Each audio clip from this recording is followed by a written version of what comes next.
नमस्कार, स्वागत है आपका टीवी 22 न्यूज में और मैं हूं आपके साथ शालिनी। ಭಾವೈಕ್ಯತಾ ಚೇತನ ಅಂತ ಹೇಳಿದ ತಪ್ಪಾಗಲಿಲ್ಲ. ಹಿರಿಯ ರಾಜಕೀಯ ಧುರೀಣರು, ರಾಜಕೀಯ ಮುತ್ಸದ್ದಿಗಳು, ಮಣ್ಣಿನ ಮಗ ನಲ್ಮೆಯ ದೇವೇಗೌಡರನ್ನ ಪ್ರೀತಿ ಪೂರ್ವಕವಾಗಿ ತಮ್ಮೆಲ್ಲರ ಪರವಾಗಿ ಸ್ವಾಗತಿಸ್ತಾ ಇದ್ದಾರೆ.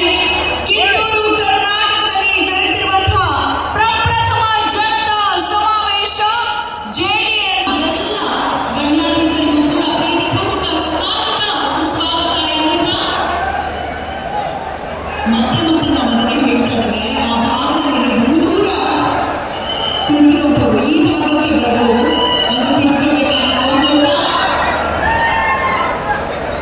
ದಯಮಾಡಿ ನಾವೆಲ್ಲರೂ ಜನಪ್ರಿಯ ಶಾಸಕರು ರಾಜು ಗೌಡ ಪಾಟೀಲ್ರ ಒಂದು ದಿವ್ಯ ಸಾರಥ್ಯದಲ್ಲಿ ಜರುಗುತ್ತಿರುವಂತಹ ಒಂದು ಅದ್ಭುತವಾದ ಕಾರ್ಯಕ್ರಮ. ಇದಕ್ಕೆ ಸಾಕ್ಷಿಯಾಗ್ತಾ ಇದ್ದೇವೆ. ನಾ ಭೂತೋ ನಾ ಭವಿಷ್ಯತಿ ಅನ್ನೋ ಹಾಗೆ ಇದೇ ಪ್ರಥಮ ಬಾರಿಗೆ ಇಷ್ಟು ಬೃಹತ್ ಜೆಡಿಎಸ್ ಜನತಾ ಸಮಾವೇಶ ಆಯೋಜಿಸಿದ್ದಕ್ಕಾಗಿ ರಾಜು ಅವರಿಗೆ ನಲ್ಮೆಯ ವಂದನೆಗಳನ್ನ ನಮ್ಮ ಜೆಡಿಎಸ್ ಬಂಧುಗಳ ಪರವಾಗಿ ತಿಳಿಸುತ್ತಾ ವೇದಿಕೆಯಲ್ಲಿ ಗಣ್ಯರನ್ನು ಹೊರತು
ಇತಿಹಾಸದಲ್ಲೇ ಇಡೀ ಭಾರತದಲ್ಲಿ ರೈತರ ಸಾಲ ಮನ್ನಾ ಮಾಡಿರುವಂತಹ ಏಕೈಕ ಪಕ್ಷ ಇಲ್ಲಿವರೆಗೂ ನಮ್ಮ ಹೆಮ್ಮೆಯ ಮುಖ್ಯಮಂತ್ರಿಗಳಾಗಿದ್ದಂತಹ ಸಂದರ್ಭದಲ್ಲಿ ಕುಮಾರಣ್ಣ ಅವರು ತೆಗೆದುಕೊಂಡಿರುವಂತಹ ನಿರ್ಧಾರ ನಿಜಕ್ಕೂ ಚರಿತ್ರೆಯನ್ನು ಸೃಷ್ಟಿಸಿದೆ.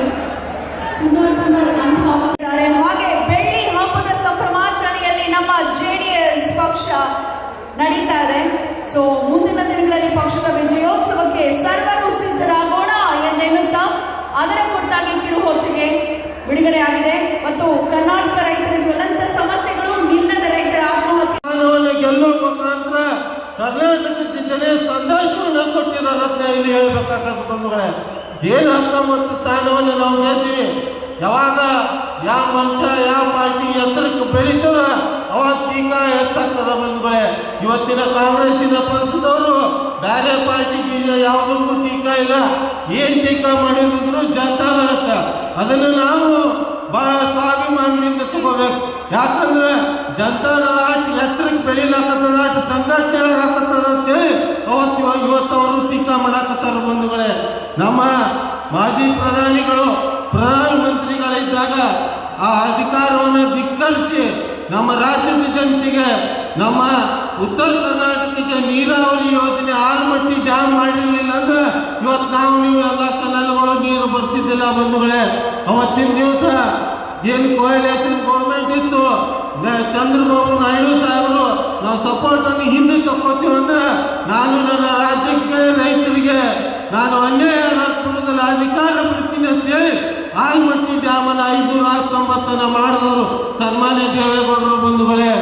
ಅದೇ ರೀತಿ ತಮಗೆ ಗೊತ್ತಿರಲಿ, ದೇವೇಗೌಡರಿಗೆ ಕಾಂಗ್ರೆಸ್ಸಿನ ನಾಯಕರು ಈ ದಿನ ಒಂದು ಅಣಿಪಟ್ಟಿಯನ್ನು ಕಟ್ಟಿದ್ರು. ಏನು ಕಟ್ಟಿದ್ರು ಅಂದ್ರೆ ಲಿಂಗಾಯತರ ವಿರೋಧಿ ದೇವೇಗೌಡರು ಅಂತೇಳಿ. ಇವತ್ತು ನಿನ್ನೆ ನೋಡ್ರಿ ನೀವು ಅದನ್ನು ಬಿಟ್ಟಾರೆ. ಈಗ ಒಕ್ಕಲಿಗರ ವಿರೋಧಿ ದೇವೇಗೌಡರು ಅಂತೇಳಿ ಅಂತಾರ. ಯಾಕಂದ್ರೆ ನಾನೊಂದು ಇಲ್ಲಿ ಹೇಳಕ್ಕೆ ಬಯಸ್ತೀನಿ, ಯಾರಿಗೆ ಅವರು ಬೆಳೆಸ್ಯಾರ, ಯಾರು ಉಪಕಾರ ಮಾಡ್ಯಾರ ಅವ್ರದ್ದು ಕೈಗುಣ ಸುಮಾರದ, ಅವ್ರು ಒಟ್ಟು ವಿರುದ್ಧ ಆಗ್ಯಾರ.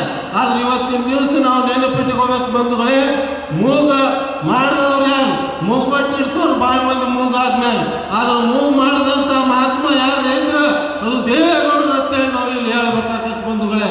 ಅದೇ ರೀತಿ ನಮ್ಮ ಕುಮಾರಣ್ಣ 2018ರಲ್ಲಿ ಮುಖ್ಯಮಂತ್ರಿ ಆಗ್ಬೇಕಾದ್ರೆ ದೇವೇಗೌಡರು ಬೇಡ, ಕುಮಾರಣ್ಣ ಮುಖ್ಯಮಂತ್ರಿ ಮಾಡಬೇಡ್ರಿ, ಹಿರಿಯರಾದಂಥ ದಲಿತರಾದಂಥ ಮಲ್ಲಿಕಾರ್ಜುನ ಖರ್ಗೆ ಅವ್ರನ್ನ ಮುಖ್ಯಮಂತ್ರಿ ಮಾಡಿರೋಂಥ ಸಂದೇಶವನ್ನು ಕೊಟ್ಟಿದ್ರು ಬಂಧುಗಳೇ. ಆಗ ಇವತ್ತು ನೀವು ಇನ್ನೂ ಮಾಯಾವತಿ ಹಾಗೂ ಸೋನಿಯಾ ಗಾಂಧಿ ಜೀವಂತದಾರ ಕೇಳ್ಕೋಬಹುದು. ಅವತ್ತು ದೇವೇಗೌಡರು ಖರ್ಗೆ ಅವರನ್ನು ಮಾಡೋಣಂಥ ಸಂದೇಶವನ್ನು ಕೊಟ್ಟಿದ್ರು.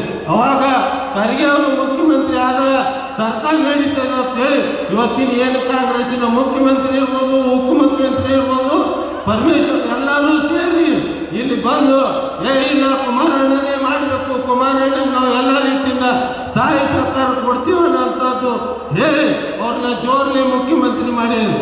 ಆ ಮುಖ್ಯಮಂತ್ರಿ ಮಾಡಿಂದ ಸೆಕ್ಯುಲರಿಸಮ್ ಬಗ್ಗೆ ಬಹಳ ದೊಡ್ಡದಾಗಿ ಮಾತಾಡ್ತಾರೆ ಕಾಂಗ್ರೆಸ್ಸಿನ ನಾಯಕರು.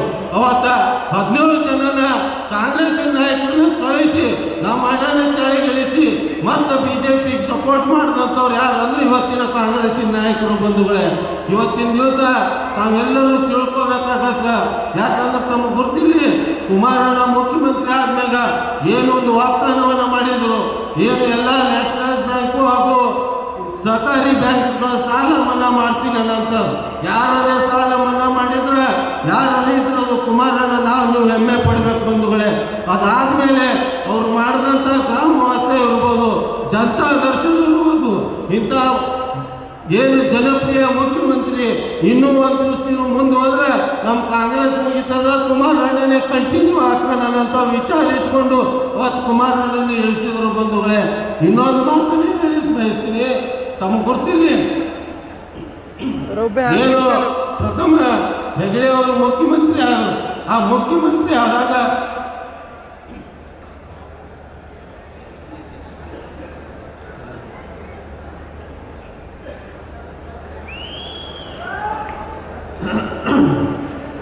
ಏನು ಹೆಗಡೆಯವರು ಮುಖ್ಯಮಂತ್ರಿ ಆದರು. ಆ ಮುಖ್ಯಮಂತ್ರಿ ಆದಂಥ ಸಮಯದಲ್ಲಿ ನಮ್ಮ ಹಿರಿಯರಾದಂಥ ದೇವೇಗೌಡರಿಗೆ ಅವಕಾಶ ಇತ್ತು ಬಂಧುಗಳೇ. ಅವತ್ತಿನ ಏನಾಯ್ತಂದ್ರೆ ಸನ್ಮಾನ್ಯ ಮಾಜಿ ಪ್ರಧಾನಿಗಳಾದಂಥ ಚಂದ್ರಶೇಖರ್ ಸಾಹೇಬರು ಫೋನ್ ಹಚ್ಚಿ ದೇವೇಗೌಡ್ರೆ ಹೆಗಡೆ ಅವ್ರಿಗೆ ನೀವು ಮುಖ್ಯಮಂತ್ರಿ ಮಾಡ್ರಿ ಅನ್ನಂತ ಮಾತನ್ನ ಹೇಳಿದ್ರು. ಅವರಿಗೆ ಅಭಿಮಾನ ತುಂಬಿದ ಗೌರವ ಸಮರ್ಪಿಸುತ್ತಾ ಈಗ ದಯವಿಟ್ಟು ನಮ್ಮೆಲ್ಲರನ್ನ ಉದ್ದೇಶಿಸಿ ಮಾತನಾಡಬೇಕಾಗಿ ಒಂದು ಜೋರು ಚಪ್ಪಾಳೆಯ ಮುಖೇನ ಕೇಳ್ಕೊಳ್ತಾ ಇದ್ದೇನೆ. ದೇವೇಗೌಡರ ಎರಡನೇ ಸಭೆ ಕಿತ್ತೂರು ಕರ್ನಾಟಕದಲ್ಲಿ ನನ್ನ ಪಕ್ಕದಲ್ಲೇ ಕೂತಿರ್ತಕ್ಕಂಥ ಏಕೈಕ ಶಾಸಕರು ಶ್ರೀಮಾನ್ ರಾಜು ಅವರು ಅವರ ನೇತೃತ್ವದಲ್ಲಿ ಅವರ ಒಡನಾಡಿಗಳಾಗಿ ಕಳೆದ ಚುನಾವಣೆಯಲ್ಲಿ ಸೋತಂಥ ಎಲ್ಲ ನಮ್ಮ ಪಕ್ಷದ ಮುಖಂಡರು, ಅದರಲ್ಲೂ